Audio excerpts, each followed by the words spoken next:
Hi, I am Nancy Burrows, and I wanted to share a little bit about the kind of work that I do. I shared a post yesterday talking about the availability that I have, and someone replied that they went to my page and didn't know what I do. And that right there was a little startling, but it made me realize that this was a really good time to just kind of start at a little bit of a beginning and sort of reintroduce what I do, and just in case you're not sure. So a lot of you guys probably get the yoga part and maybe even the Reiki. But the biggest, most impactful, fulfilling part that I am pleased, honored, blessed to share as often as I can is coaching and helping individuals learn how to heal their emotional body, how to reparent parts of themselves, and how to awaken to their intuition.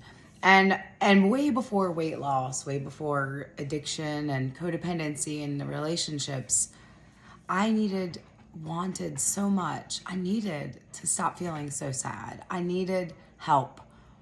And by healing our emotional body, by awakening to this part of my experience, and by learning how to let happiness live in my body and how to make that be real for me so that I can live it and now teach it.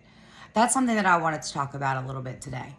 So a lot of you probably, maybe, hopefully know that I do a lot of times work with women. And a lot of times those women, like me, also have children or young people that they love and care about. Now, the most interesting and lovely, and I can't say enough beautiful words for the experience of letting myself reparent while my children are still young. I have a 7, 10, and 13-year-old, and I've been on this journey for a little over 7.5 years. It kind of came when I felt like I was way too underneath of what was happening in my life for me to ever get out again. And it seemed like the only idea that ever felt good anymore was just going home. That's what I kept saying. I just need to go home. I can't do it anymore. Fast forward, now I have come through many layers of the healing experience, which I love to share back.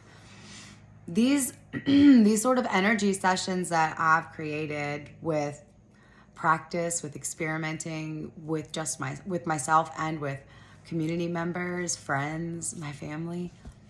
I've taken different healing modalities and I've sort of mashed them up and blended them. And then when I'm in an energy session with somebody, it's kind of like a free-for-all. There's nothing off limits. You know, the more that you're ready to let go, the more that I'm ready to bring. And I'm totally surrendered to Rose in this experience. And I can see the proof of what she's done for me. I've been singing it for as long as I've had her name, which has at least been since 2020.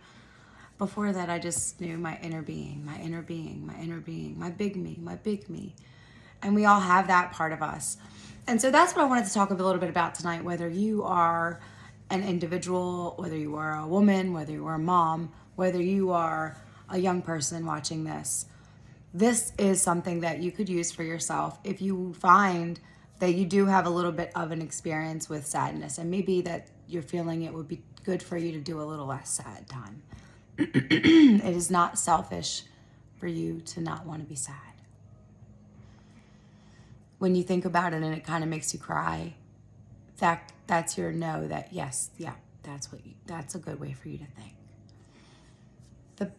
The very most helpful thing that I was guided to and always give back to others when they come to me for this, you got to stop talking mean to yourself. 100% absolutely no more. No more, oh, you're an idiot. Oh, you always do this. Like all of those things have to stop.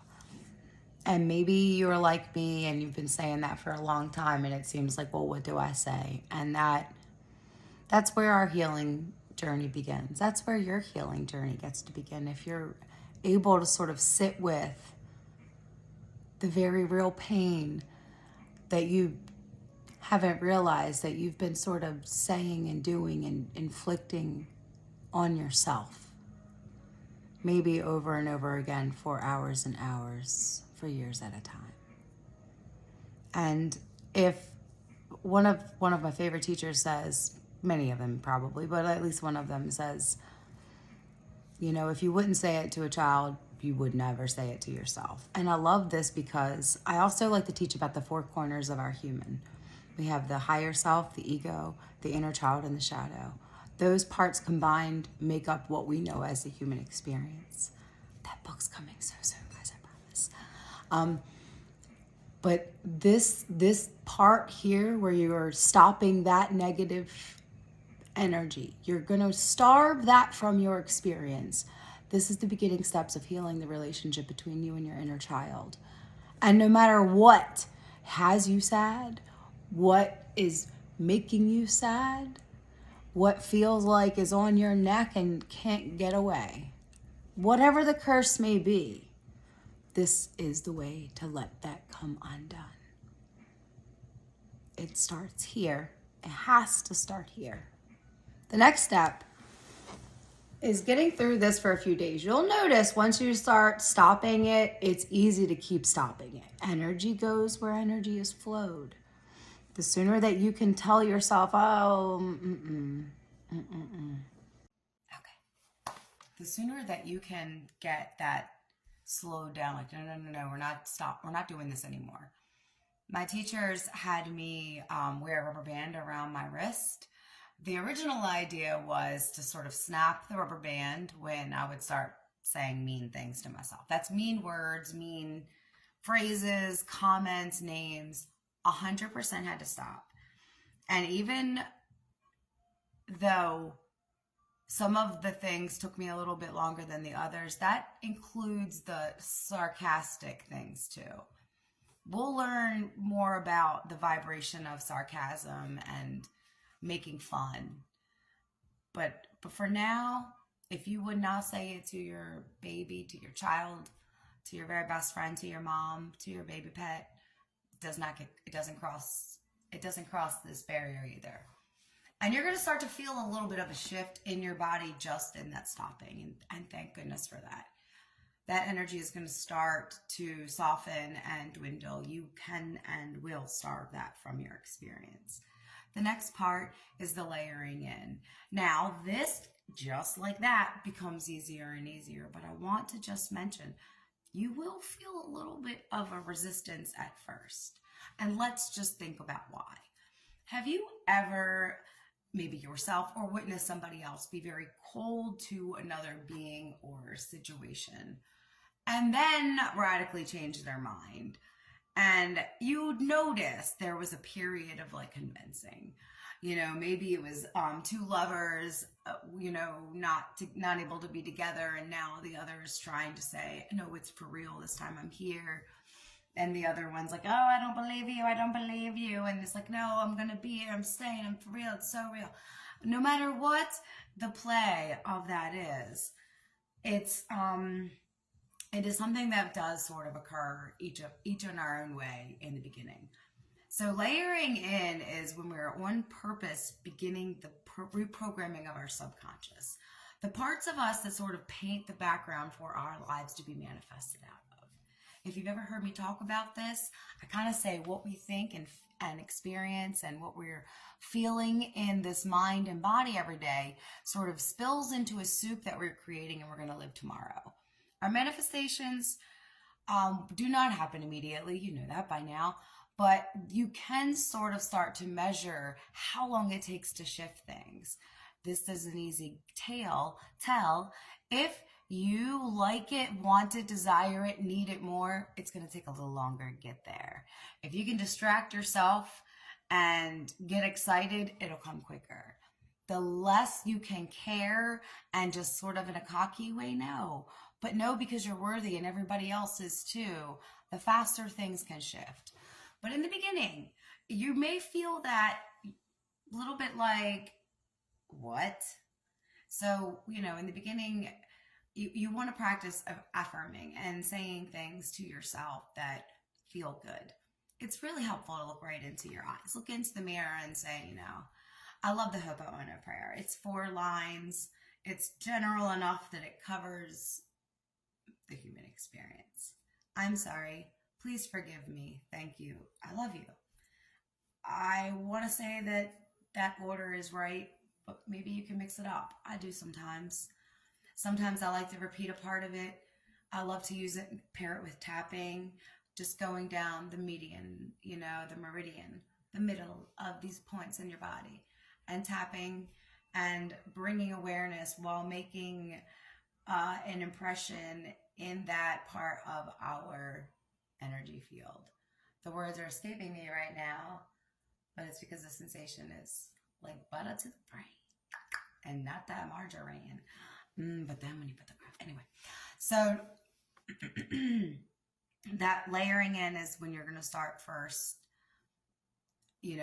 breaking that new headway, creating that new energy. And in the first couple of days, you may feel that pushback where you look in the mirror and it's like, I love you. And the other side is like, what? Me? Yeah, right. If you feel anything like that, know that this is normal. Go back the next minute, whether I like to do 3 times a day. Personally, I like to advise every time you use the restroom, make eye contact and start this process. In that way, you're going to do it often. It's another way to focus really deliberately in that very intimate already time. You're already doing it. When I first came to this work, I want to say, yes, I wanted to get better, but I was so resistant. My teachers had to really, really care to stick with me because it did seem like I didn't want to get better. I didn't have time. I had nothing but excuses. I was pissed. It was like they did it to me. That's what I felt like. I felt like they did it to me. That was not true. So now we've stopped these negative words. We're letting some peace come. We're going to start saying some nice things. We're going to say, I want to make up. I forgive. I forgive me. I want you to forgive me. Talk it into your eyes, into your body, whether you know with your inner child or your shadow self, both of them need to hear it. Don't let your ego and your shadow team up and keep your inner child from receiving this. Your higher self will encourage the words to flow. Let that part of you support your inner child through this. And just kind of keep growing and nurturing that. I'm going to get better at this every day. I think it's time that I found this work and I'm learning this and it feels good. I'm going to let that be the guide.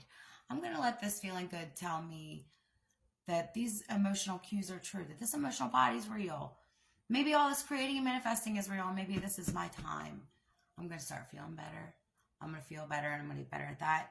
I'm going to start feeling better. I'm going to get better at that. And everything's going to get easier because it does make sense to me that we are energy. And it does make sense that if energy is moving and feeling bad, it's going to produce a life and situations and scenarios that probably match looking and feeling bad.